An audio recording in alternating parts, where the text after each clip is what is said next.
Olá, boa noite, sejam muito bem-vindos ao programa Ponto de Conexão aqui na Rede RS. Agora são 21h01, nós estamos ao vivo aqui no canal 511 da Claro TV e também no YouTube, @canal Rede RS. Eu sou Irineu Guarnier Filho e hoje vamos falar sobre os 6 anos da Covid-19. No mês de março, há 6 anos, a OMS, a Organização Mundial da Saúde, declarava a pandemia da Covid-19 que provocou o isolamento das famílias.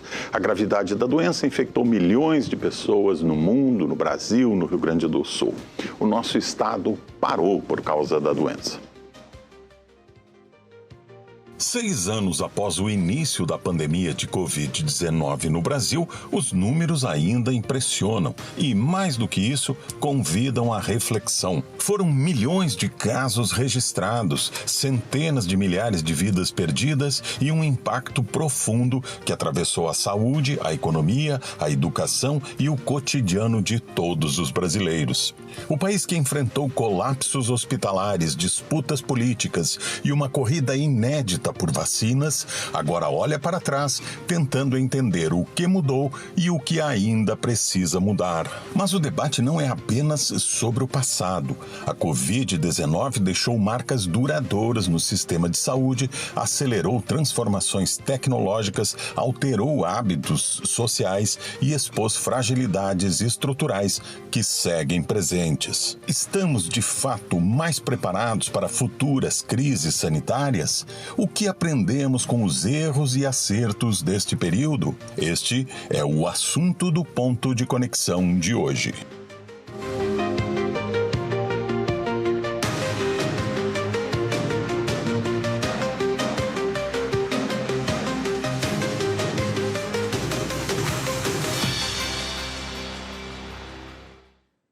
E para falar sobre os 6 anos da Covid-19 na área da saúde, estão comigo aqui no estúdio nesta segunda-feira, 23 de março, César Rich, infectologista da Santa Casa. Boa noite, doutor César. Seja muito bem-vindo aqui ao nosso programa. Muito boa noite, obrigado pelo convite. Também está conosco Ana Guarini da Veiga, bióloga molecular e professora da UFSPA, a Universidade Federal de Ciências da Saúde de Porto Alegre. Seja bem-vinda, Ana. Muito obrigada, uma boa noite a todos. Também está conosco, vai participar aqui do programa com a gente, Paulo Gever, médico infectologista, supervisor do Núcleo de Vacinas do Hospital Moinhos de Vento e representante da Sociedade Brasileira de Imunizações no Rio Grande do Sul. Doutor Paulo, boa noite, seja muito bem-vindo também ao nosso programa. Todos também. E completa aqui o nosso quadro, aqui a nossa mesa desta noite, Leonardo da Silva Marques, que é médico intensivista e coordenador da UTI do Grupo Hospitalar Conceição. Doutor Leonardo, boa noite, seja também muito bem-vindo aqui ao nosso programa. Boa noite, é um prazer participar aqui dessa noite de conversa. Obrigado pelo convite. Muito bem, eu acho que todos nós que estamos aqui, milhões de pessoas no mundo inteiro, bilhões de pessoas, não tinham vivido no século 21 nada parecido, né? Nada parecido com o que vivemos 6 anos, talvez lá no início do século 20, né? Espanhola, enfim, outras pandemias que tivemos. Mas no século 21 essa foi talvez a maior crise sanitária e pelo número de pessoas envolvidas agora, desta vez, foi provavelmente a maior crise sanitária da história.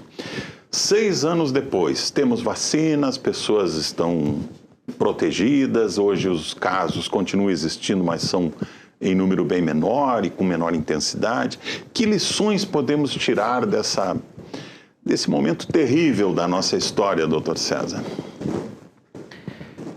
Pois então, a gente pensando aqui, né, nesses 6 anos, como é que se deu.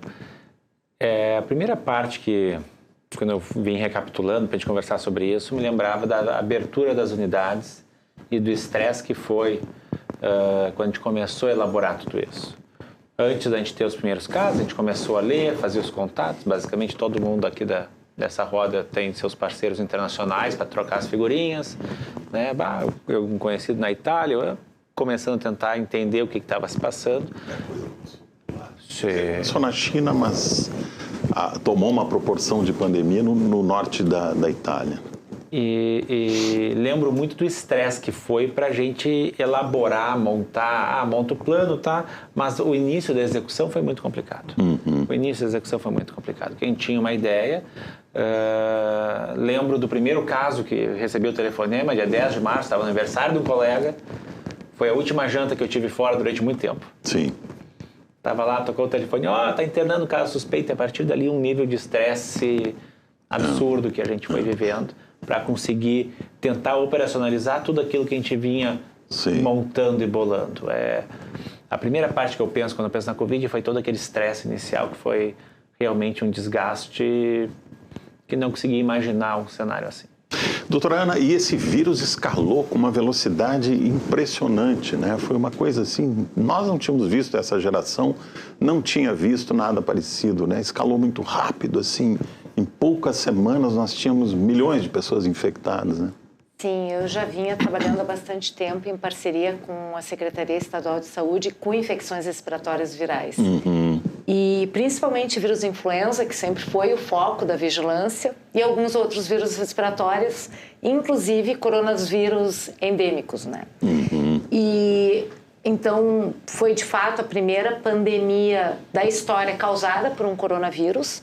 Sim. Muitos casos assintomáticos, a maioria dos casos são assintomáticos, e por isso que tivemos um crescimento exponencial no número de casos. Essas pessoas estavam multiplicando, né, sem saber, claro. Né? E então, como o Dr. César comentou, né, esse início de conseguir estruturar tudo, treinar as equipes para fazer diagnóstico na Santa Casa, nas instituições, nas universidades, para dar um suporte também para todo o sistema estadual, né, o LACEN, que é o Laboratório de Saúde Pública, que sempre foi o responsável por fazer esse diagnóstico, teve que pedir ajuda dos universitários, de outros laboratórios também, né, para dar conta de toda a demanda que tinha de casos para fazer o diagnóstico e, assim, encaminhar de forma adequada esses pacientes para atendimento, né.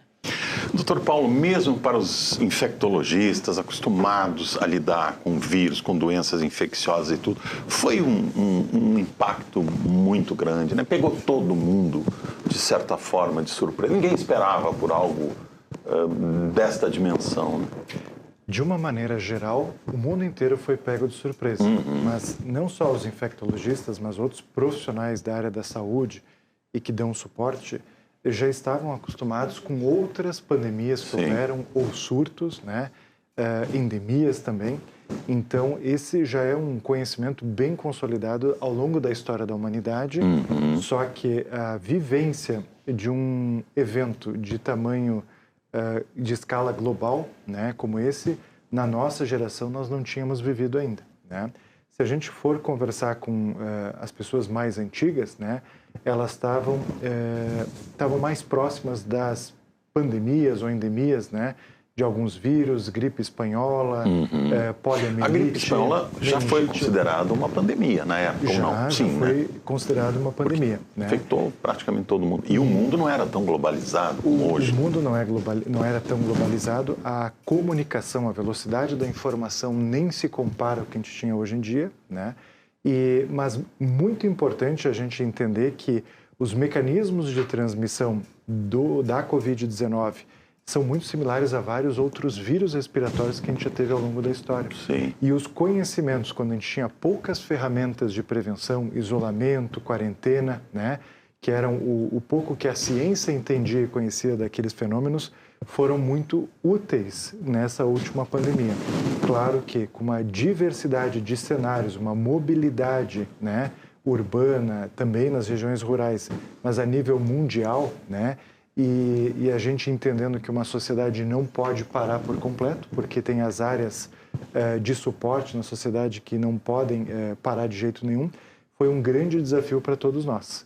Claro que os infectologistas, eles buscavam perguntas, né? E cada pergunta respondida significava o surgimento de outras 2 ou 3 na sequência para a gente dar respostas práticas, né? E a população perguntava muito, tinha acesso a canais de informação, isso foi muito positivo por um lado, e aí a gente tentava, com o conhecimento restrito que a gente tinha no início, pegar conhecimentos anteriores para a gente poder tentar encaixar e dar alguma resposta prática e imediata. Mas isso a gente foi vendo que o conhecimento desse vírus foi uma das grandes conquistas, né, da nossa tecnologia, do nosso conhecimento, que ele foi evoluindo de forma muito rápida.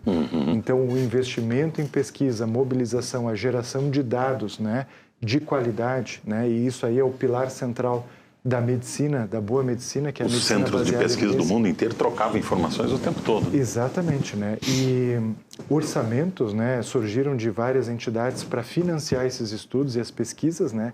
E há que ser dito que muito conhecimento foi gerado, né, ao longo da pandemia, mas graças ao investimento na ciência e na pesquisa nos anos anteriores para outras vacinas, que é um assunto importante que a gente vai comentar, e outras tecnologias, que a gente estava melhor preparado, né, para enfrentar uma pandemia e desenvolver uma resposta satisfatória para controle da pandemia num tempo recorde. Né? Sim. Menos de um ano, né? Exato, mas esse tempo recorde é porque a tecnologia, o conhecimento e a velocidade que os estudos foram sendo conduzidos, né,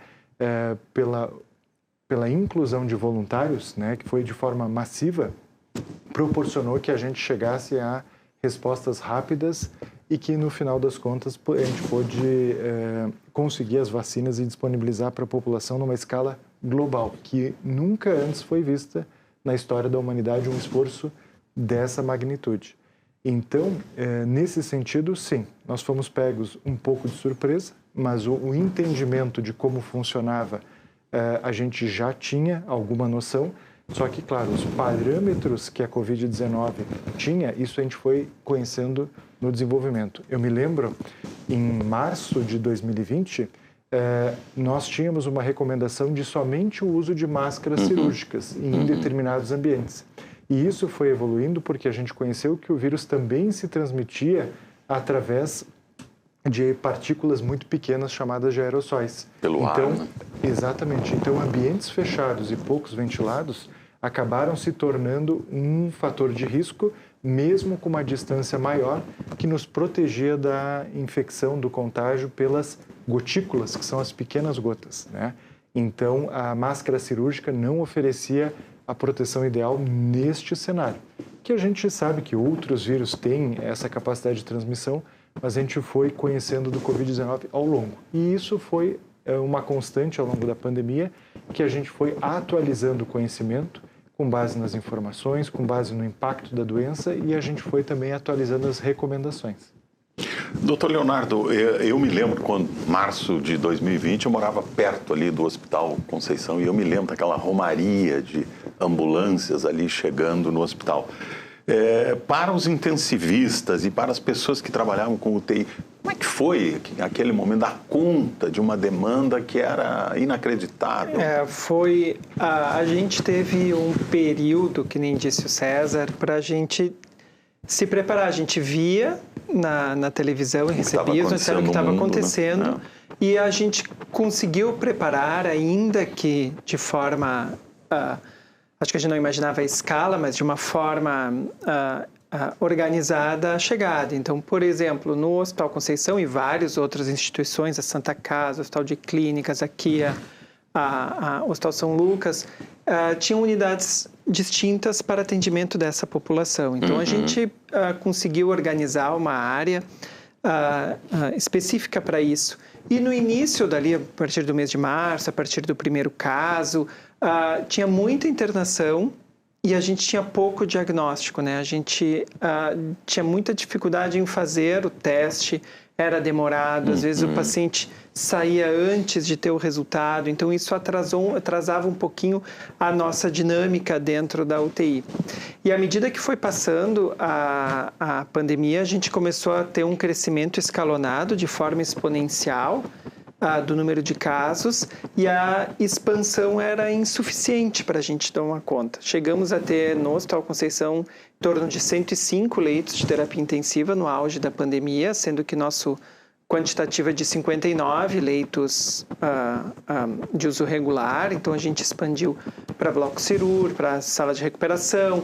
A gente lá no Conceição tem a que a gente chama UTI antiga, que era UTI, a gente tem um prédio novo que tem a UTI, a gente reabriu a UTI antiga, reequipou, trouxe ventiladores, recebemos equipamentos para atender a população, porque os hospitais públicos de referência recebiam mais pacientes que os demais. Praticamente se criou uma rede hospitalar paralela, né? Cada criou... hospital tinha um outro hospital dentro só para cuidar da Covid. Exatamente, porque a demanda dos outros pacientes graves, ela seguiu existindo, a gente não deixou de tê-los, claro. né? Então, seguiu tendo infarto, seguiu tendo acidente vascular cerebral e a gente tinha que dar a demanda. Então, dentro da nossa organização, a gente dividiu equipes, dividiu enfermagem, fez os treinamentos pertinentes para atuar dentro da terapia intensiva e à medida que passou esse período e foi avançando ao longo dos meses e anos, porque ficamos aproximadamente 2 anos com esse quantitativo de leitos aumentados, né? Com o pico ali o principal pico foi em julho e agosto de 20 e no pós-carnaval de 21, né? Que foi o maior de todos, né? Que esse foi a segunda onda mais grave. A gente estava mais preparado. Isso que o Paulo trouxe de aprendendo à medida que e tendo conhecimento à medida que a gente ia atuando foi fundamental. No início, por exemplo, um dos principais medos que tinha era não ter EPI. Não tinha EPI, não tinha máscara, não tinha avental, não tinha luva. A gente entrava, que a gente chamava na área fechada, às 8 da manhã e a gente não saía nem para ir no banheiro, porque tu ia gastar um EPI para tu só ir no banheiro. Então, tipo, não tomava água, não fazia nada, ficava lá e saía uma vez só, né? Para não utilizar tanto EPI. A gente passou por isso, até isso regularizar, até aprender que não precisava usar todo aquele EPI todo o tempo, né? Então, a gente conseguiu ir aprendendo essas questões. E uma coisa que ficou muito marcada para os intensivistas, acho que para os infectos que não atuam dentro da UTI, mas para nós é o distanciamento familiar, né? Isso. Então, a gente vivia um período, e voltamos, felizmente, cada vez mais forte com isso, das famílias estarem presentes dentro da UTI com seus pacientes pré-pandemia, né?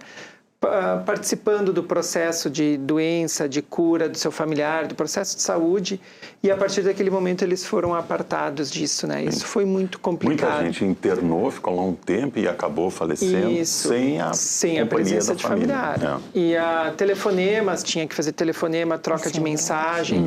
Isso tudo a gente desenvolveu com a que a pandemia trouxe para dentro da UTI. Foi essa capacidade de se comunicar mais com os familiares. A gente tinha videochamada, tablets, a atuação de psicólogos bem marcados dentro da UTI, que se perpetuou no pós-pandemia, felizmente. Outras questões profissionais de reabilitação que os pacientes com coronavírus precisavam permanecem ainda dentro da nossa UTI. São legados que às vezes traz, como as vacinas e os testes moleculares, que já estão mais just in time, né? Que a gente consegue mais rápido, são legados que a pandemia trouxe para dentro da UTI do sistema de saúde. O Dr. Paulo falou num tópico aqui, agora já fizemos uma primeira rodada aqui, eu quero abrir para a nossa conversa. O Dr. Paulo mencionou aqui um ponto que foi realmente crucial. No início a gente não sabia bem, ninguém sabia, né, o que fazer. Então veio aquela primeira recomendação, não, as máscaras são para os profissionais da saúde, não sei o que. Você não precisa usar máscara. Então a gente saía sem máscara. Não, tem que usar máscara. Máscara de pano. Máscara de pano. Não, a máscara não funciona, tem que ter o face shield. O protetor aqui.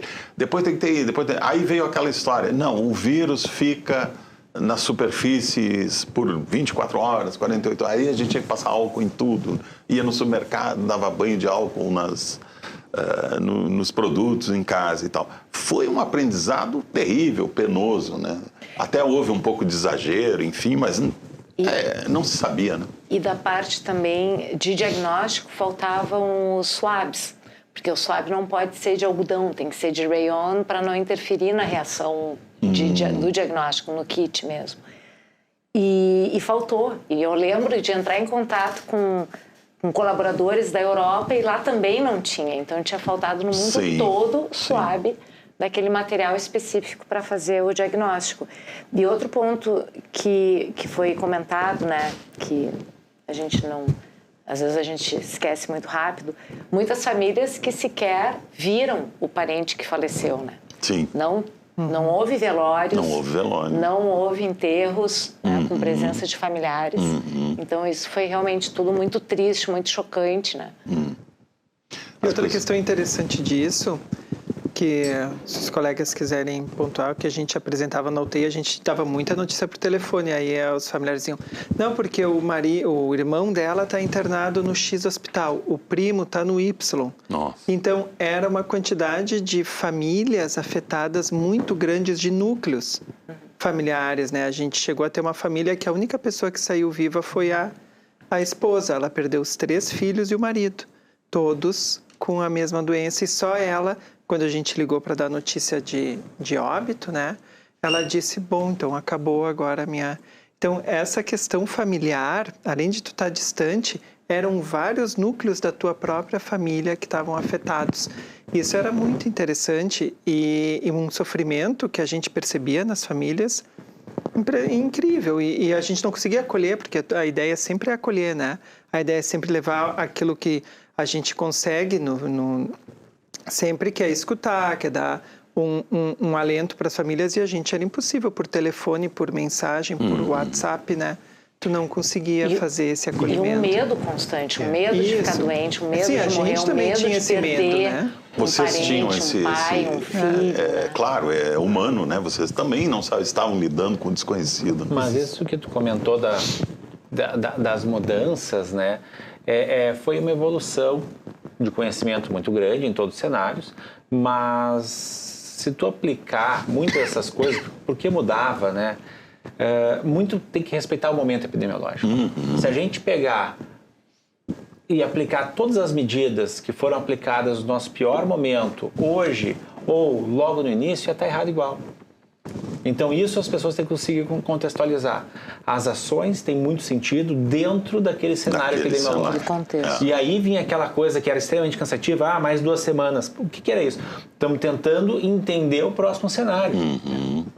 Então, a gente bota mais regra, menos regra, afrouxa, aperta, mas o distanciamento, claro, ele funciona numa transmissão de uma gotícula, não vai se funcionar para o aerossol, o que o Paulo falou, que é aquela coisa que fica no ar, mas ele reduz muito a transmissão mais perto, higiene das mãos é super importante, uma série de doenças, a máscara pode ser útil, ambiente ventilado. Mas tu vai ter que entender o teu cenário epidemiológico, quantos de casos tu está circulando para essas medidas serem realmente interessantes, serem aplicadas e vão ser efetivas para reduzir alguma coisa. Sim.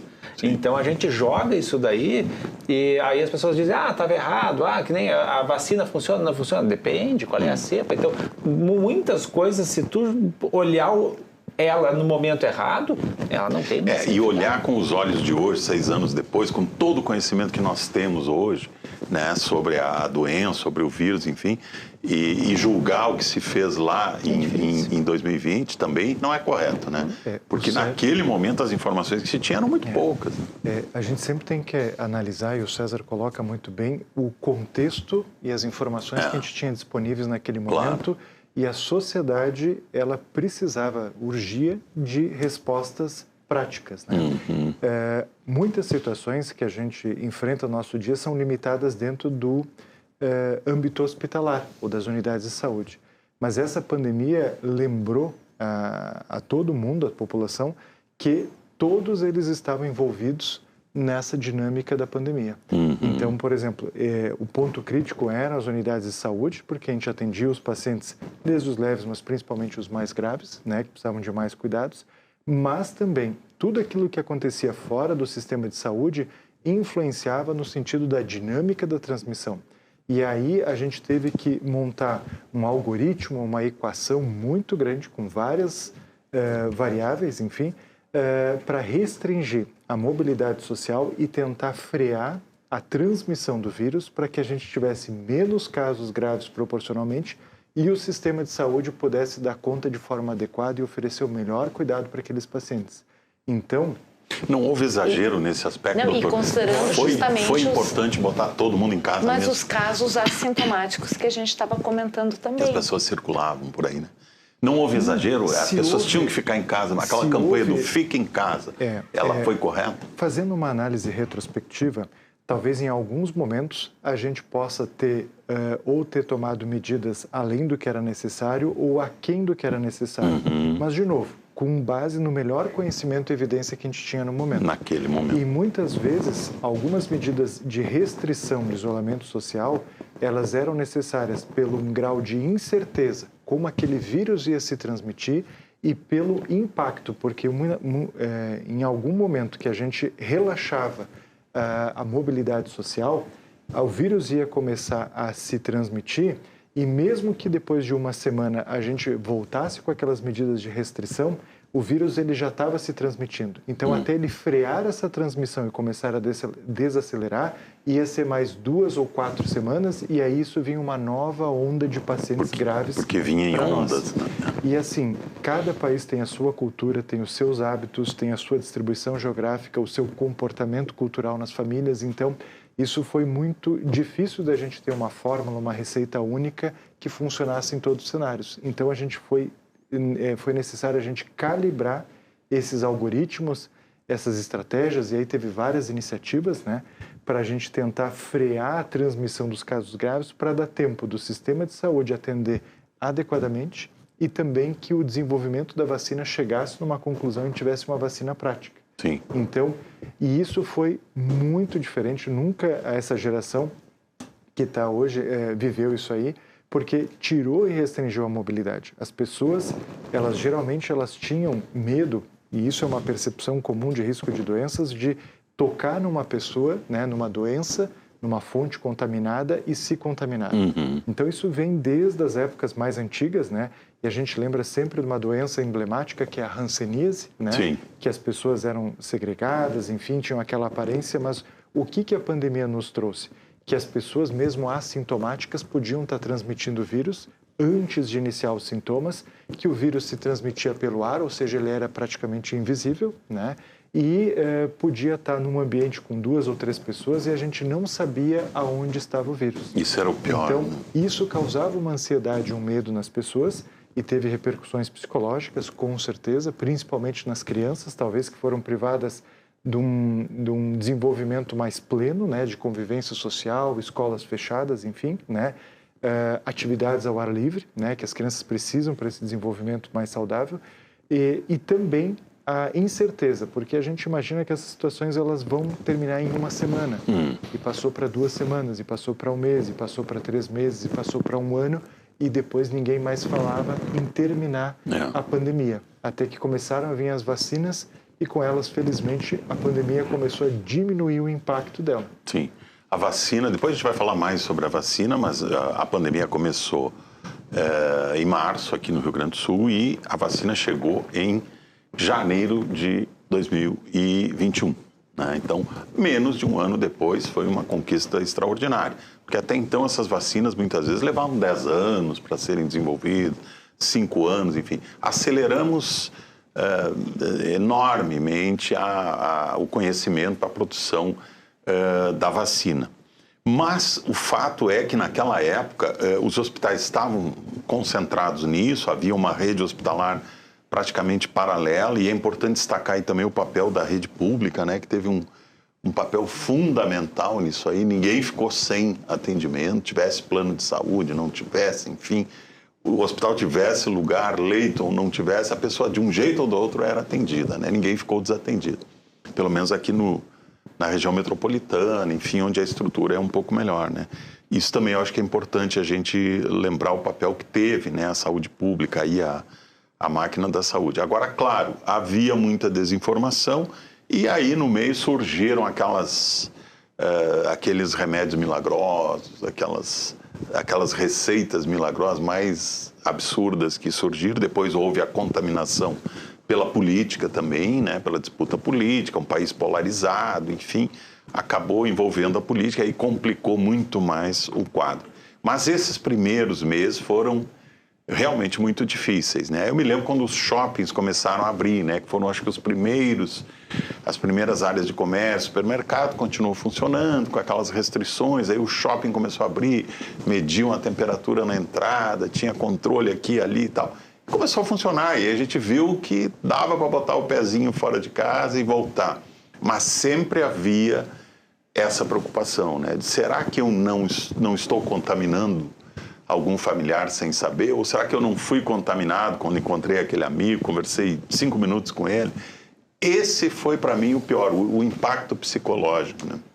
Que perdura até hoje, né? E muitas famílias tiveram, além de vários impactos, mas muitas vezes indivíduos, eles sabiam que eles eram o primeiro indivíduo naquele grupo familiar que contraiu o Covid, muitas vezes fora da família, acabou trazendo para o dentro Covid para dentro daquele convívio familiar e acabou contaminando outras pessoas e, infelizmente, algumas ficaram com casos graves e vieram até óbito. Então, assim, ó, é uma carga emocional muito importante para essas famílias, né?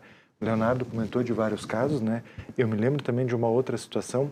Os pacientes, eles ficam de casos moderados evoluindo, piorando, agravando, eles ficavam nos andares e ficavam com ventilações não invasivas, que a gente chama, né? Sim. E aí eles ficavam nos quartos, faziam videochamadas com seus familiares, a família sem poder fazer uma visita, sem poder tocar, sem poder estar presente ali com o paciente, e sem saber qual era a evolução. Porque a gente tinha pacientes idosos que muitas vezes evoluíam bem, né? Mas a gente também tinha pacientes jovens, saudáveis, que eventualmente também evoluíam mal. Então, isso é uma coisa fora do esperado. A gente imaginava que os indivíduos mais vulneráveis... Os mais jovens foi foi mais na fora segunda onda ali, curva, por né? março, né? Ali que foi quando já tinha primeiro grupo de pessoas vacinadas, as pessoas jovens sem comorbidades eram as pessoas não vacinadas, né? E foi nesse período que teve um aumento bem marcado no caso de pessoas jovens, pessoas saudáveis com ou sem ou mínimas comorbidades que eram incapazes de ser assim tão causadoras de uma doença grave. Que não se esperava. Que não se esperava essa questão tão marcada. A gente chegou a ter ali na UTI do Conceição uma ala inteira cujo paciente de maior idade tinha 41 anos. Então, isso chamava atenção naquele período. Foi um período ali pós março, abril.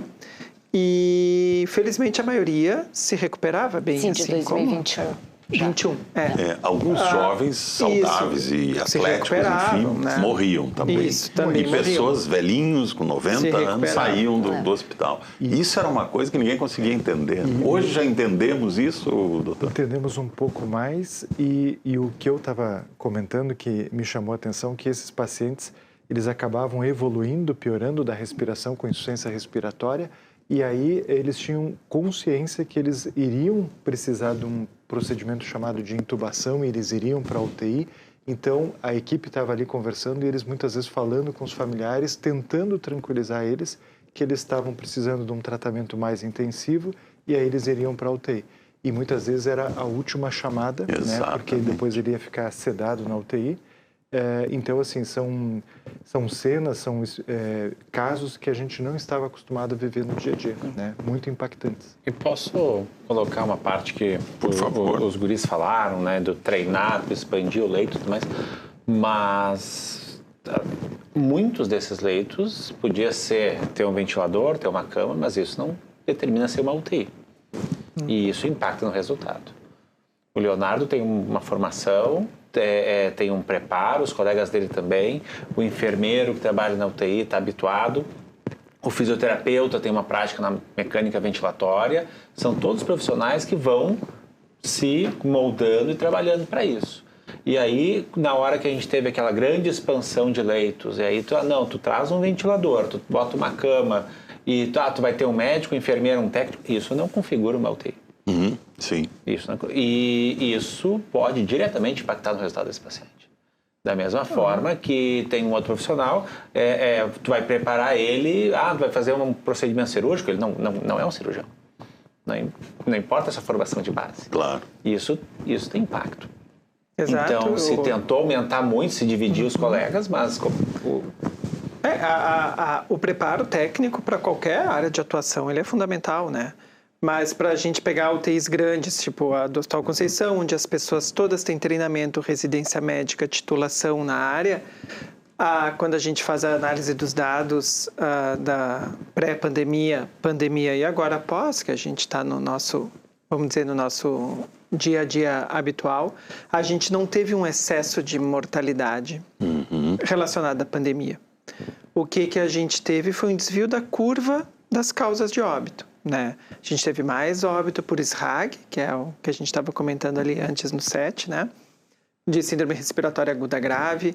A gente teve um excesso de óbitos em pessoas mais novas, que a gente não conseguia esperar. Não era mas o total de óbitos proporcionais ao número de internações que a gente teve, ele foi igual, como sempre foi. É mesmo? O que isso denota, né? Claro, teve mais óbitos, mas a gente teve mais internações, né? Então, elas andam juntas. A proporção se manteve. A proporção se manteve, aliado aos scores de probabilidade de morte. Então, UTIs capacitadas, UTIs tecnicamente preparadas, UTIs com recursos, que são as nossas UTIs públicas aqui da cidade e parte da região metropolitana, Serra, Centro, a região Sul. Essas UTIs tiveram um excesso de óbitos, mas não tiveram óbitos a mais do que aqueles que teriam no seu trabalho habitual. Então, isso chama muito atenção. Tem vários critérios. Não houve aquelas internações de pós-operatório complicado, porque esses pacientes não foram operados, então esse paciente não existiu. No lugar dele veio um paciente com Covid-19. Sim. Mas, tecnicamente, aquelas UTIs que têm o preparo profissional, médico, enfermagem, fisioterapia, fono, psicólogo, estruturada com processos, como são as nossas UTIs da cidade, não tiveram excesso de mortalidade relacionado à pandemia por si só. Isso a gente consegue avaliar para trás, né? Porque se a gente olha para trás, a gente não conseguia fazer essa avaliação tão momentânea, né? Claro. E isso que a gente estava falando de estar preparado, isso é um serviço de saúde preparado. É um serviço de saúde preparado para enfrentar. Outro exemplo, a tragédia de Santa Maria. Ninguém imaginava receber 300 pessoas queimadas de um sábado de noite para um domingo ao meio-dia. Claro. E a gente recebeu, e os pacientes foram tratados, vários, centenas foram salvos. A gente conseguiu absorver a grande parte desses pacientes. A gente não falou, mas em 2009 teve o H1N1, em menor proporção, é claro, mas também existiu a mesma coortes separadas de pacientes, com atuações diferentes, com resultados distintos aos seus resultados habituais. Então, estar preparado, ter um sistema de saúde público forte, o privado também forte, capacitado, como a gente tem, é determinante do resultado assistencial. Claro. E isso talvez seja um dos grandes legados da pandemia, que estudos mostram que países que tinham um sistema de saúde mais robusto, mais interligado, com mais qualidade, né, decorrido a investimentos, qualificação principalmente dos profissionais, eles tiveram um impacto menor da pandemia. Claro. E puderam também relaxar as medidas de distanciamento social, porque eles tinham um sistema preparado para atender os pacientes graves. Então, foram decisões de cada país, né, dentro dos seus valores. Então, aqui o SUS nos ajudou bastante, mas a gente entende, né, que, claro, ninguém estaria preparado no mundo inteiro para uma pandemia de tal magnitude. Não. Mas uma das lições que fica é que a população tem que pedir, né, e incentivar o investimento no sistema de saúde para ele estar preparado para várias situações. As principais são as corriqueiras, mas também esteja preparado com profissionais formados, capacitados. E aí a gente fala na área da medicina das especializações com residência médica, né? Então, um médico formado, bem formado é importante, mas é fundamental que ele tenha especializações, que nem os médicos intensivistas, para que eles possam tratar com o máximo do conhecimento e ferramentas disponíveis, né? E isso se traduz em diminuição da mortalidade. Muito bem, agora são 21 horas 40 minutos, 9h40. Nós vamos fazer uma breve pausa aqui na nossa conversa e em seguida voltamos falando mais aí sobre os 6 anos da pandemia de Covid-19. Já voltamos.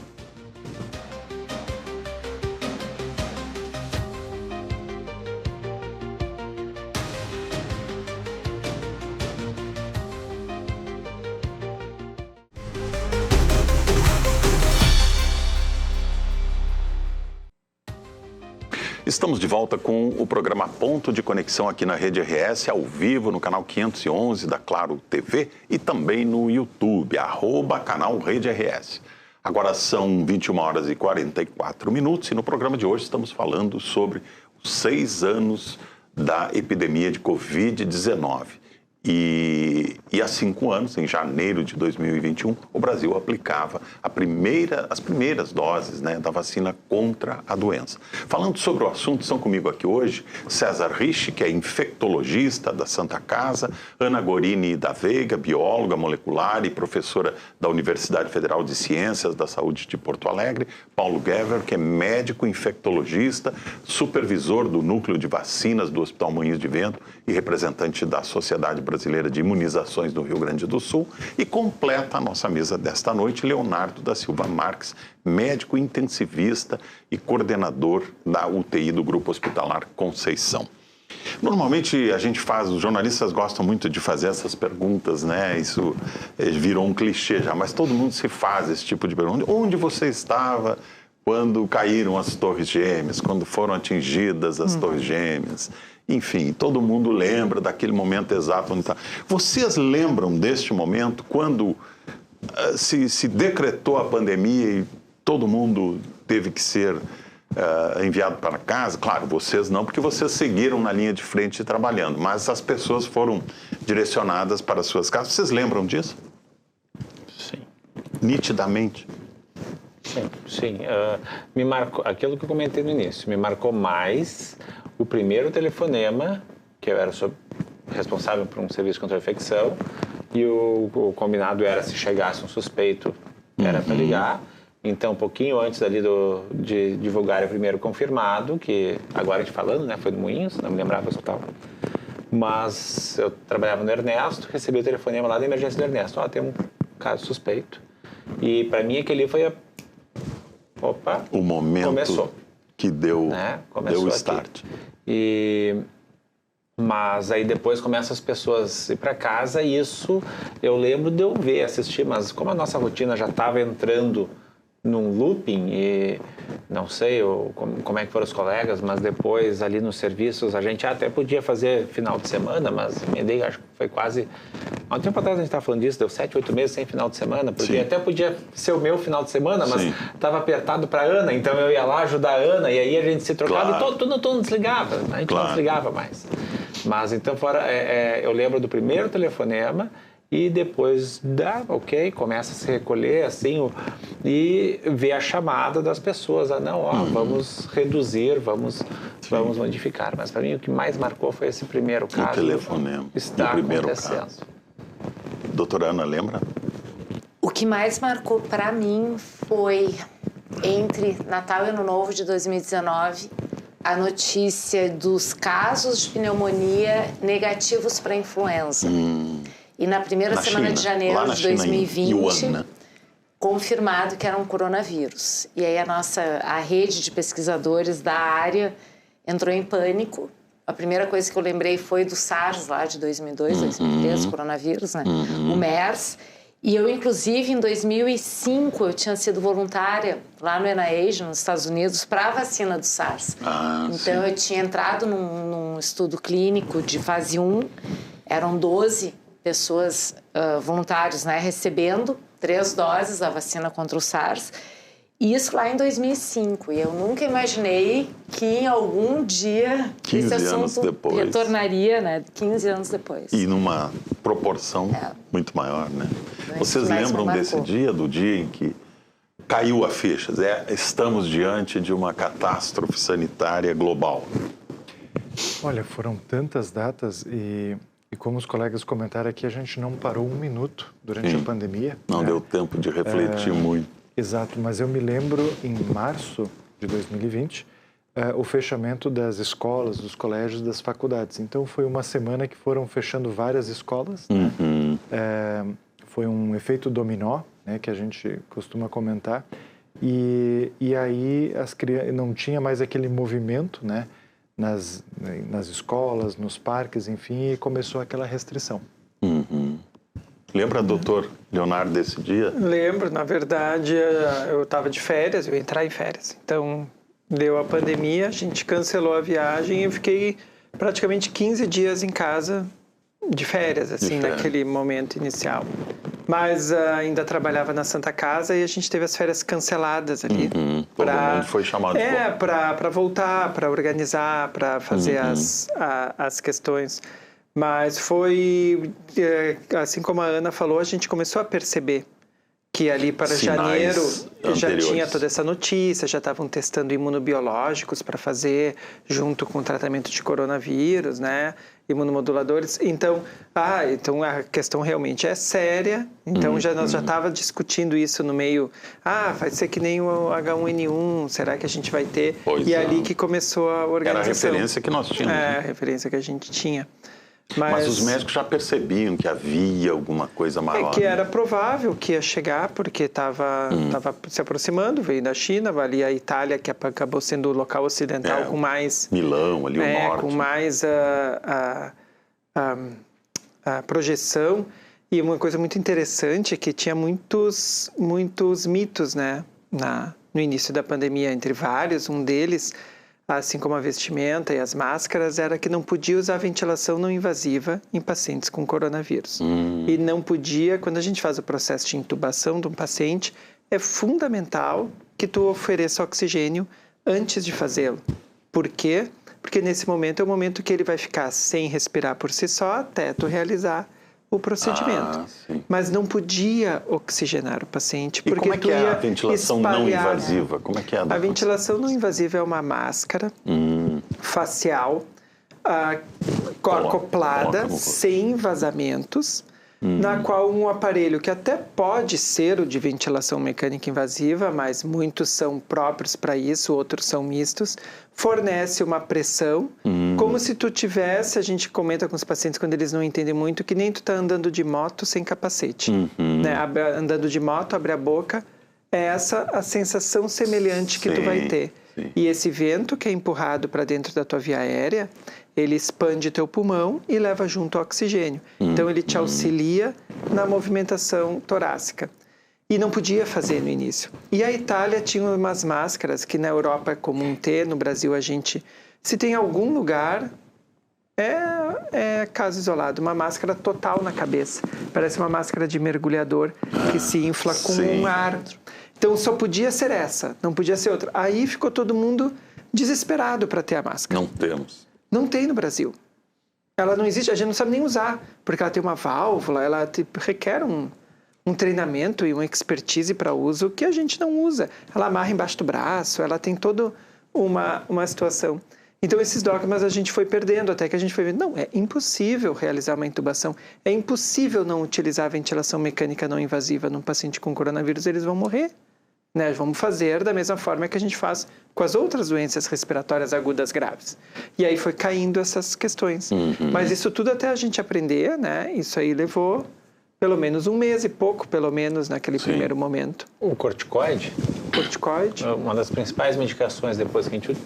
No início, por quê? Porque muitos trabalhos com influenza, ele não é recomendado. E ainda tem muitas infecções, ainda tu não usa nessa fase aguda o corticoide. E isso está muito bem descrito, muito bem documentado.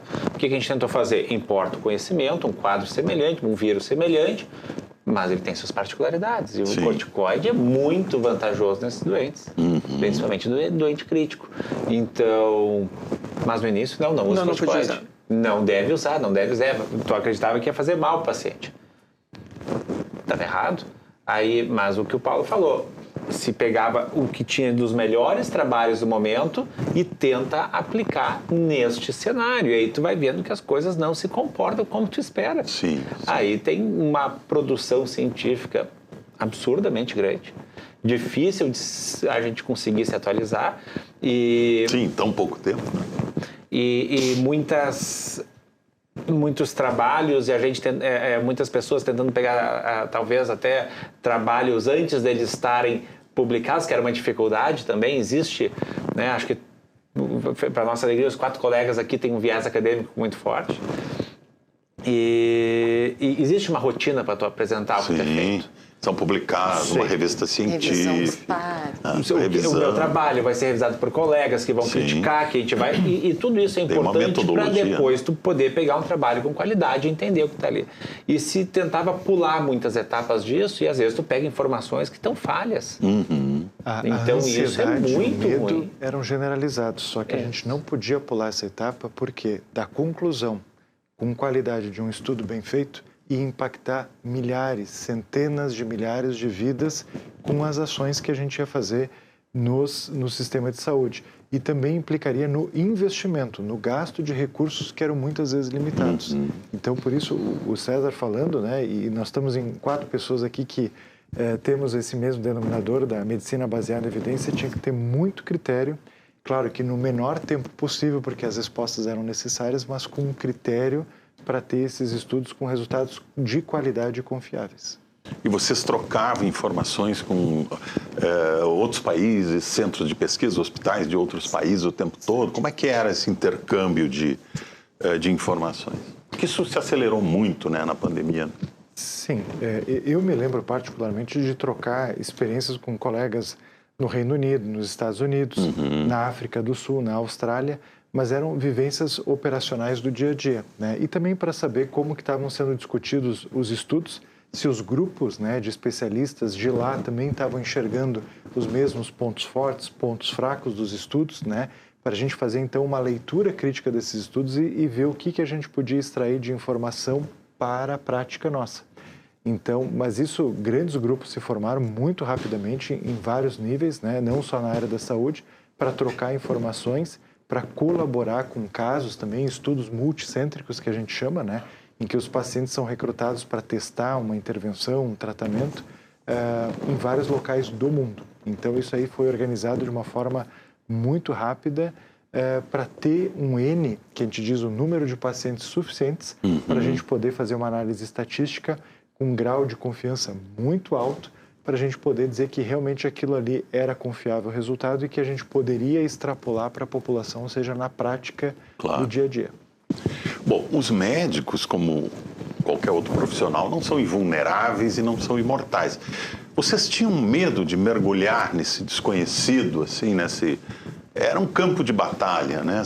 Com pouquíssimas informações sobre o inimigo.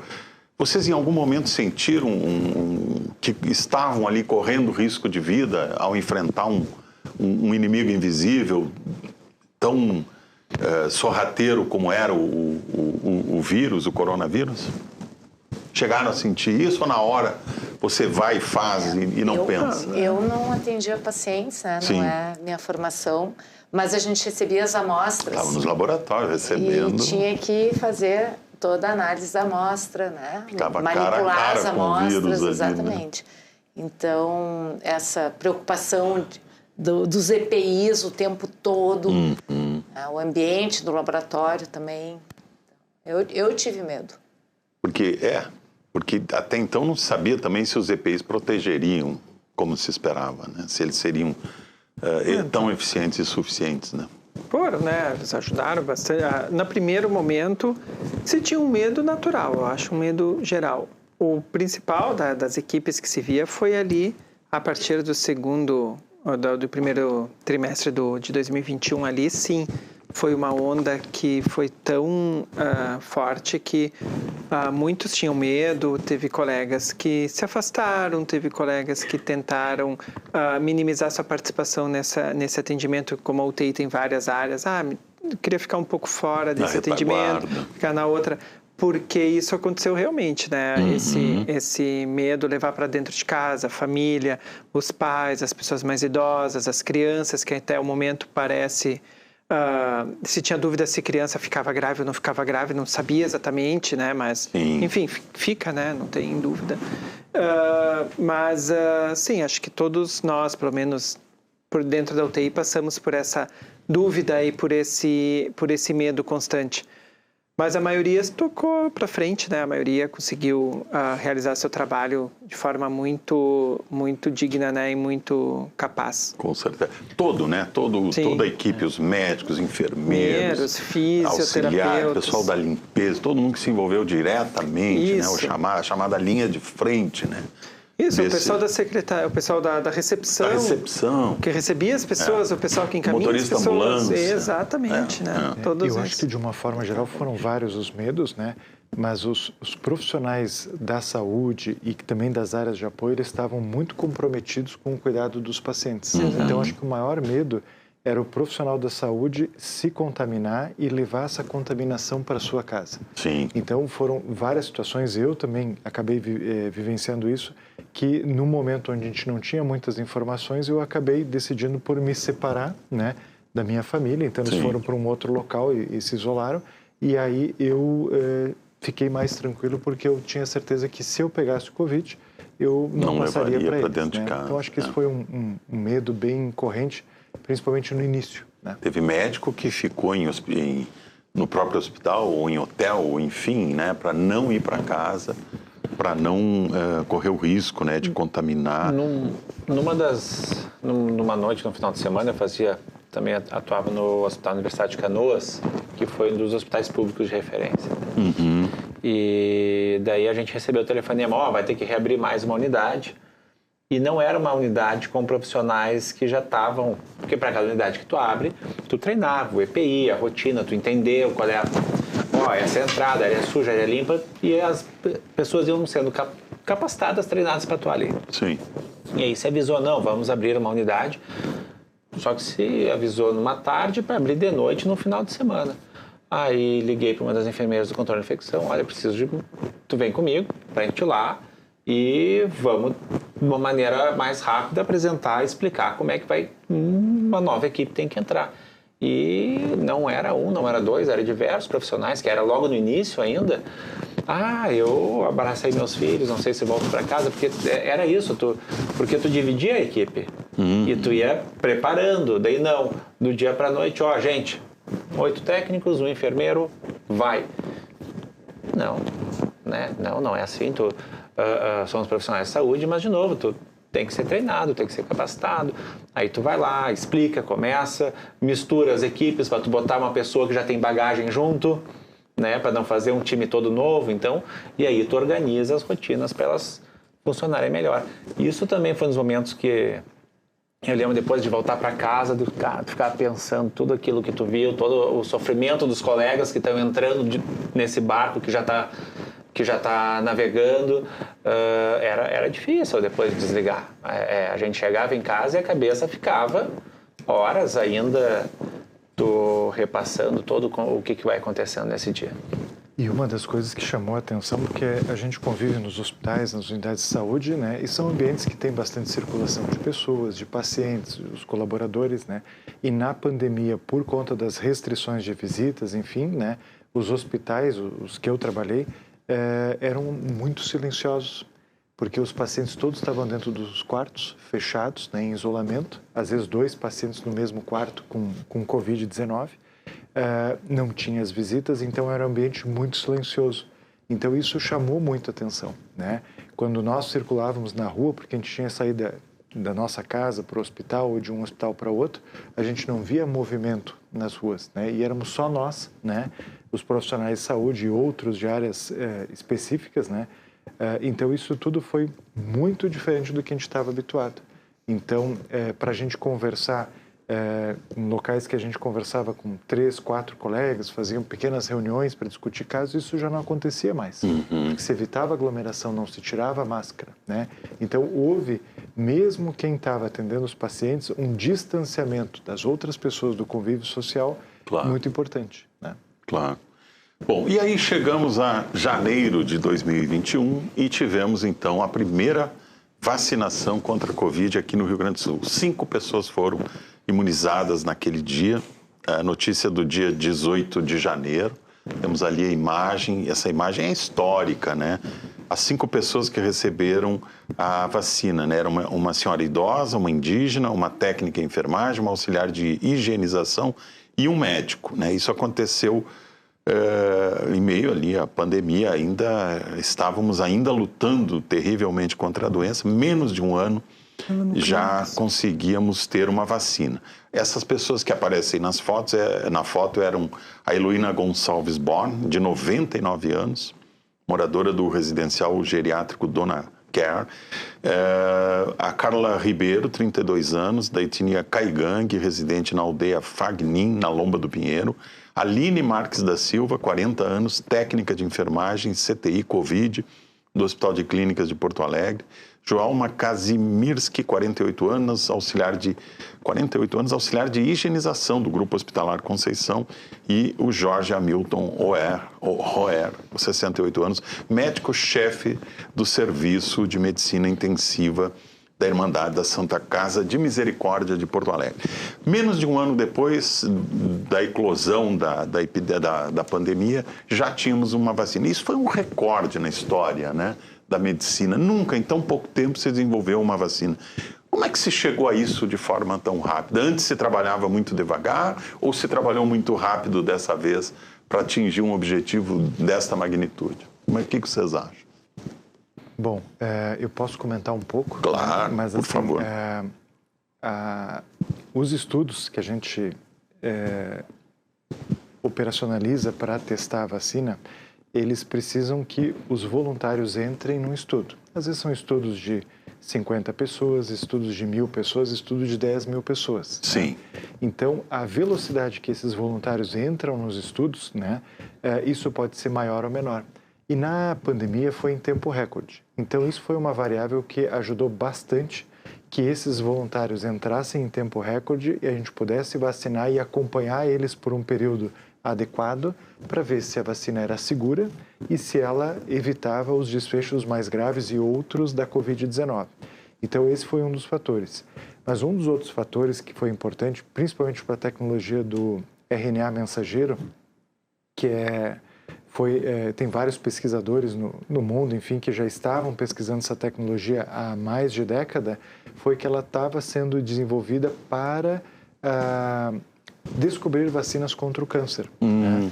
Então, o que acontece? Com esta tecnologia, se teve uma reunião rápida nessa empresa de biotecnologia, a BioNTech, uma empresa alemã, e os pesquisadores principais, que é um casal, eles decidiram pegar essas informações genéticas do vírus, que foram publicadas, acho que em fevereiro, né, de 2020, e aí começaram a fabricar o primeiro protótipo da vacina para ser testado. Então, graças a esse desenvolvimento de uma tecnologia que, a princípio, estava sendo direcionada para o desenvolvimento de vacinas para o câncer, conseguiu se redirecionar para uma vacina contra um agente biológico. Né? Então, isso foi um grande avanço, porque também possibilitou o desenvolvimento em escala. Não só uma vacina que funcionasse, mas uma vacina que fosse fácil de produção, né? Não tão fácil de distribuição, porque era uma vacina que tinha que ser armazenada a uma temperatura mais baixa. Tinha a questão da temperatura. Esse era um ponto negativo no início, mas que deu uma resposta rápida. Então, por conta desse conjunto, né, de elementos, a gente conseguiu desenvolver rapidamente não só uma vacina, várias outras vacinas de outras tecnologias. Logo tínhamos uma vacina na China, uma vacina na Índia, uma vacina na Europa. Com tecnologias algumas antigas que a gente já sabia, né, como é que funcionava, todas que funcionavam, né, umas mais, outras menos, né. Então, e se sabia que não era só de um fabricante ou de uma tecnologia que a gente ia conseguir produzir em larga escala bilhões de vacinas num tempo recorde. Vocês acham que a adesão à vacina foi a esperada? Porque houve muita resistência no início, né? Deixa eu só, antes da gente falar da adesão, complementando o que o Paulo disse, eu sou membro de um comitê de ética e aí depois, quando chegou isso daí, eu lembro que eu fui atrás. Em 2018, eu tinha participado para avaliação e liberado para uma vacina de RNA mensageiro para tumor de cabeça e pescoço, em Porto Alegre. Então, o pessoal diz, isso é algo que não se conhece. 2018, Porto Alegre, 2 anos antes, nós já tínhamos pacientes recebendo este tipo de plataforma de vacina na cidade. Então, claro, depois tu tem que fazer os ajustes, mas não é que se tirou... Criei agora do nada. Não, em 2018 essa tecnologia estava em Porto Alegre. Sim. E em 2005 fui voluntária para uma vacina de coronavírus. Não era baseada em RNA, mas aí no caso do RNA se direcionou para um organismo vivo, né? Para um vírus, né? Aí não era para células cancerosas, né? Mas houve muita resistência no início, né? Muitas pessoas alegavam problemas. No início, no meio e no fim, né? E no fim, até hoje, né? Vamos admitir que até hoje ainda algumas pessoas resistem. A percepção de risco é um fator importante na aceitação de um tratamento ou de uma orientação médica. Como a percepção de risco com a Covid-19 era muito alta e isso causava uma série de restrições, né? De deslocamento, umas questões de trabalho, a parte da economia da sociedade foi severamente atingida. Sim, né? a economia parou, né? Então, as pessoas elas estavam procurando uma vacina porque elas sabiam que elas estavam em risco e queriam voltar à normalidade, o mais próximo dela. Isso não é novo, já aconteceu em outras situações, principalmente eu lembro os surtos de febre amarela que aconteceram no Brasil. Então, uma vacina que está disponível nos postos da rede pública e privada é uma vacina muito segura, uma vacina indicada de rotina para as pessoas que convivem com esse risco, principalmente em praticamente todo o Brasil hoje em dia. E aí, o que acontece? Quando houve o surto e as mortes começaram a aparecer, houve aquela corrida atrás da vacina. Então, aquelas cenas que a gente viu, principalmente em São Paulo, Minas Gerais, de filas, antes das unidades de saúde abrirem, né? E o que acontece? Depois que passa o surto e que as mortes, o ciclo de transmissão é interrompido por vários fatores, principalmente a vacinação, aí a percepção de risco diminui e as pessoas deixam de procurar a vacina. E isso é hoje, e talvez a gente vá conversar, uma vacina que tem uma das coberturas vacinais mais baixas. E, claro, o impacto da Covid-19, de uma maneira geral, que nem o Leonardo apresentou no início ali, diminuiu bastante, mas ela ainda continua afetando principalmente os grupos de maior risco. Claro. Né?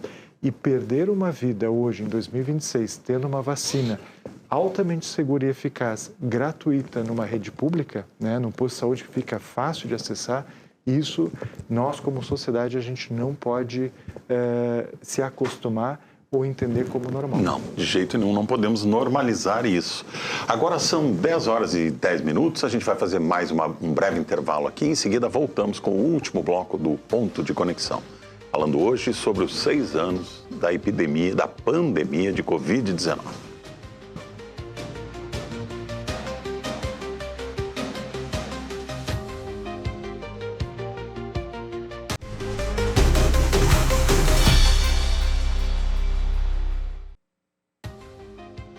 Muito bem, agora são 10 horas e 14 minutos, nós voltamos com o último bloco do programa Ponto de Conexão aqui na Rede RS, ao vivo no canal 511 da Claro TV e também no YouTube, @canal Rede RS. No programa de hoje estamos falando sobre os 6 anos da Covid-19. Relembramos aqui, nos 2 primeiros blocos, o que foi aquele momento, aqueles dias muito difíceis, a evolução, chegamos à vacina, que foi um ponto de inflexão, um ponto de virada importante, mudou a história da pandemia.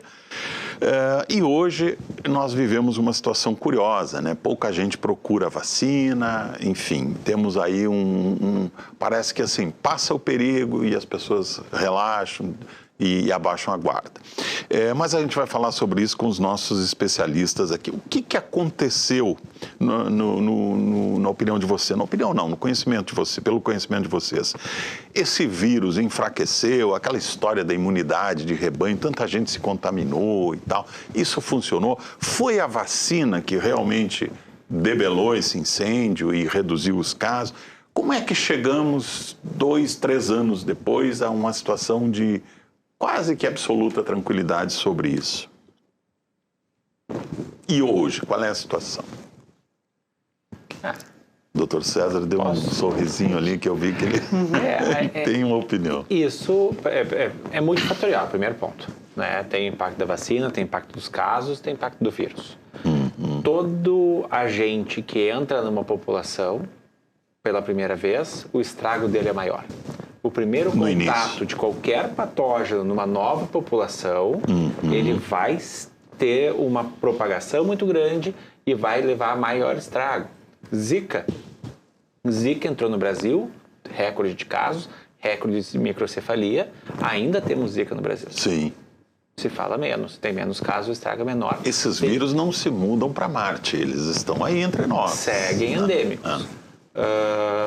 Chikungunya entrou, óbitos, tinha pouquíssimo relatado, depois segue circulando. Então isso é história, isso é para vírus? Não, é para qualquer patógeno. Botou um patógeno novo, população que não tem imunidade a ele vai se propagar muito. Só que as pessoas então adquirem imunidade por infecção ou por imunização e o vírus foi mutando ao longo do tempo, né? Aí eu deixo a mutação. Eu passo a bola para a Ana Veiga para falar do qual Doutora Ana, o que aconteceu com esse circulante. vírus? Ele enfraqueceu, perdeu força? O que aconteceu? Não, as mutações seguem acontecendo, né? Eventualmente a gente tem surtos, agora teve de H3N2 por causa de uma nova variante do subtipo H3N2 que surgiu sim. e que chegou aqui rapidamente, e aí tivemos esse surto agora no início do ano. Em relação, eu estou com os dados atualizados hoje para este ano. Opa. Aqui do estado, né? Vamos. Então, SRAG, Síndrome Respiratória Aguda Grave, hoje é dia 23 de março. Tivemos desde janeiro 1.514 casos no estado, dos quais foram 109 óbitos. Desses, 213 foram positivos para Covid, 34 óbitos de janeiro até agora associados à Covid. Influenza, que geralmente a gente tem essa ideia de que mata mais, foram 5 óbitos, né, de um total de 75 casos. Outros vírus respiratórios, né? Como eu tinha comentado, eu trabalho com vírus respiratórios, existem vários outros. Metapneumo, sincicial, parainfluenza, bocavírus, adenovírus. Foram 279 casos e 11 óbitos no estado. Então, de Covid, 34, foram mais de 10 óbitos por mês até agora. Então, não podemos subestimar esse vírus. Ele continua ativo e continua matando. Exatamente. Mas e essas pessoas eram pessoas mais frágeis, com comorbidades? Faixa etária principal e não estavam vacinadas? De 50 a 70 anos. Mais do que acima de 80, inclusive. Sem vacinação? Esse dado eu não tenho. Mas muita gente abandonou. Muito provavelmente. Muito provavelmente, porque muita gente abandonou a vacina, né? Como é que vocês veem essa questão? E por que é que hoje nós conseguimos conviver com esse vírus como uma outra doença, como uma outra infecção respiratória, enfim, e já estamos, digamos assim, com ele, podemos dizer, controlado? A gente admitiu um impacto da Covid menor que a gente pode, digamos, entender como normalidade. Bem diferente do que era lá no início da pandemia, que nem o César colocou ali, né? O vírus, ele não está adaptado ao hospedeiro e aí ele acaba causando uma doença mais grave, e aqueles indivíduos que não têm uma resistência natural, genética, por outras infecções prévias, acabam sendo os mais acometidos, né? Mas a ideia do vírus é sempre se perpetuar. Ele quer ficar como um hospedeiro, né? Junto com o hospedeiro, e conviver e circular, que nem os vírus de resfriado, os vírus de influenza, tantos que nós temos e outros, né, que eles acabam causando quadros leves para poderem serem transmitidos de pessoa a pessoa e eles se perpetuarem, né? Graças à vacinação, graças a infecções prévias, graças aos tratamentos também e as mutações do vírus, né, a pandemia foi diminuindo o impacto. Mas é importante lembrar que nos grupos de maior risco, né, os idosos que têm envelhecimento do sistema imunológico, né, que a gente chama de imunossenescência, as crianças pequenas, menores de 5 anos principalmente, que o sistema imunológico está imaturo, está se desenvolvendo, as gestantes, por fenômenos próprios da gestação, que o sistema imunológico dela funciona um pouco menos, e aqueles pacientes com doenças crônicas, imunodeprimidos, esses, se não a totalidade, mas a imensa maioria dos pacientes que, se não vacinados, acabam indo para os hospitais com quadros graves, né, e indo ao óbito. Essa estatística a gente não tem agora recentemente, mas do ano passado, quase a totalidade, e eu não quero errar o número, mas mais de 95% dos pacientes que internavam por Covid graves eram pacientes não vacinados. Não vacinados. Então, por isso que é importante frisar para a população que a vacina é segura, é eficaz e ainda é necessária nesses grupos. E é importante lembrar que o Covid, ele não causa só um quadro respiratório grave, que a gente viu, né? Mas ele também causa, por alterações inflamatórias, aumento de chance de infarto e AVC nas semanas subsequentes. Sim. E outras complicações menos importantes, menos graves, mas aí eu cito a questão da Covid longa, que atrapalha mesmo naqueles pacientes com quadro leve. E assim como tanto para o coronavírus como para a influenza também, a vacina ela não protege da infecção, ela protege da gravidade do quadro. Sim. Então, ela reduz muito o risco de hospitalização do indivíduo. Porque muita gente tem... Ele vai ter, mas vai ser mais leve. Eu estava vacinado e fiquei doente. Isso, e mesmo isso. assim fiquei doente. A gente ouve então, muito a vacina reduz a gravidade do quadro. Muita gente fala isso. Eu me vacinei, teve, mas não hospitalizou, não morreu, sobreviveu. E isso é fundamental porque já era uma discussão antiga que a gente tinha com a vacina contra a gripe. As pessoas recebiam a vacina contra a gripe e acabavam ficando gripadas na sequência. Porque a vacina não tem o poder, né, em muitas situações, de evitar um quadro de influenza, de gripe, mas ela protege do desfecho mais grave que vai levar o paciente à emergência, à UTI, vai levar ao óbito. Então a vacina do Covid é o mesmo raciocínio. Temos essa vacina disponível, doutor? As pessoas estão procurando? Como é que está essa situação hoje? Infelizmente, por essa percepção de risco da pandemia ter diminuído, então as pessoas já voltaram à normalidade, as próprias questões de isolamento, quarentena, de tratamento, até da procura do teste diagnóstico, que foi uma das grandes conquistas que a gente teve na pandemia e é um legado que a gente tem que insistir, porque é só com o diagnóstico do agente etiológico que a gente vai ter dados, epidemiologia, para dirigir as políticas de saúde pública. Claro. As pessoas não procuram mais a vacina, né? E a vacina está disponível. A rede de distribuição agora está mais concentrada em alguns postos de saúde. Pode ocorrer casos de desabastecimento por questões logísticas do Ministério da Saúde, mas as pessoas estão procurando muito menos a vacina, né? Infelizmente. E isso a gente associa com um fenômeno que se instalou em definitivo no Brasil, que é o movimento anti-vacina. Então, lamentavelmente. o que existia em outros países, principalmente Europa e Estados Unidos, né? E no Brasil, a gente tinha orgulho, e temos ainda no nosso Éramos PNI, referência para o mundo. Referência para o mundo, né? Tanto em número de vacinas quanto em cobertura vacinal e apoio de todas as esferas da sociedade para vacinação, se trouxe esse movimento anti-vacina de forma importante, né? E espero que não definitiva, para o Brasil na pandemia. Então, começaram questionamentos não científicos, né? De outras ordens, né? Ideológicas e outras, né? Até religiosas, né? Que questionavam a segurança e a eficácia das vacinas, né? Então, isso foi uma desinformação que prejudicou, né, muito a nossa sociedade, o sistema de saúde, e infelizmente pessoas acabaram acreditando em notícias falsas, as fake news, não procuraram a vacina e infelizmente acabaram indo ao óbito.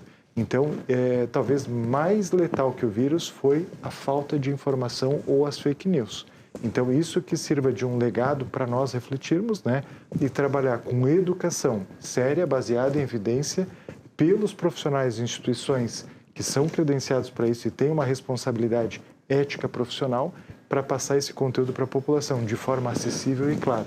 Então, isso é um dos grandes aprendizados da pandemia. Vocês querem... Nós temos ainda 4 minutinhos aqui. Eu queria fazer com vocês aqui um balanço rápido, assim, mas aí tem que ser muito rápido mesmo. 1 minuto para cada um. O que aprendemos com os erros e acerto da pandemia e estamos preparados para uma nova crise sanitária se ela vier?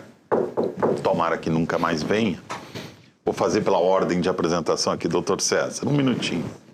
O que ficou de legado, assim... Acho que aprendemos, né? Teste. Diagnóstico. Testar a população. Não importa se tu pensa que é Covid, influenza, ou até a gente tem teste rápido para dengue, quando a gente teve uma... Testa. O diagnóstico vai ser benéfico, a gente vai conseguir orientar, entender, montar o nosso cenário epidemiológico. Acho que a grande vantagem, assim, que é o grande aprendizado tem que expandir a plataforma diagnóstica, a possibilidade diagnóstica. Teve até dentro da sociedade médica, era criticado, será que tu pode levar os diagnósticos para as farmácias? Pode, deve, vamos expandir a rede do maior caminho possível. Vamos principalmente considerando uma doença que o quadro clínico é muito parecido com influenza, e para influenza tem tratamento. Então, esse diagnóstico diferencial vai ser extremamente importante, porque se o paciente estiver com influenza, tu consegue tratar a tempo. Então, não esperar evoluir o quadro para testar. Estamos no outono, o inverno está chegando aí, as doenças respiratórias aparecem com muito mais frequência. Precisamos ficar atentos, né, doutor Paulo? 1 minutinho. Para mim, o que fica é a necessidade de investimento na saúde, na pesquisa, educação em saúde e articulação da sociedade para a gente cobrar dos gestores, né, esse funcionamento do sistema de saúde. Então, para mim, acho que é o mais importante.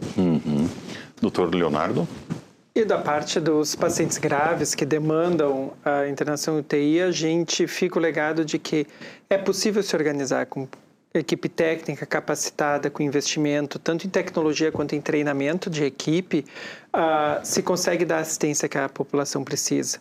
E dentro da terapia intensiva, a troca de informações e a parte que existiu de colaboração entre os serviços foi muito grande, e isso ficou muito enraizado dentro da área dos intensivistas, que a troca de informação, a troca de ciência, isso permaneceu como um legado aí da pandemia bem mais aberto do que era antes. O senhor acha que hoje estamos preparados melhor preparados para enfrentar uma crise? Saber como esperar, como lidar. Preparados, a gente sempre acha que está, e na hora a gente muitas vezes não consegue lidar da forma como planejado.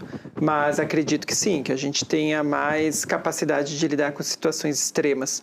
Já teve congressos, teve mesas e segue-se falando em gestão de catástrofes em ambientes de pacientes críticos. Então, é um assunto que chegou para ficar nas mesas de debate da terapia intensiva. É uma reflexão permanente Exatamente. Dos médicos. Porque a gente ouve falar em seguida, olha, está surgindo um novo vírus, agora há pouco falaram um vírus na Índia, um vírus na China, não sei onde, e aí causam uma ansiedade, uma expectativa negativa no mundo. Mas, para isso, temos de estar preparados, né? Não sabemos o que pode acontecer, como não sabíamos lá em 2020. Muito bem, nós vamos chegando aqui ao final do programa. Quero muito agradecer aqui a participação do Dr. César Rich, da doutora Ana Gorini da Veiga, do Dr. Paulo Gever e do Dr. Leonardo da Silva Marques, que estiveram aqui conosco, nos trouxeram muitas informações, nos ajudaram a fazer um retrospecto desse período e a entender melhor onde erramos, onde acertamos e como nos prepararmos para uma nova crise sanitária, se ela vier, tomara que nunca mais venha e que a nossa geração nunca mais veja o que passamos em 2020. Essa é a nossa expectativa. O programa Ponto de Conexão de hoje vai ficando por aqui. Eu quero muito agradecer a audiência dos nossos telespectadores que nos acompanharam ao longo do programa. Um ótimo fim de noite e até amanhã às 9 horas da noite, quando estaremos novamente aqui ao vivo com o Ponto de Conexão. Uma boa noite para todos, até amanhã.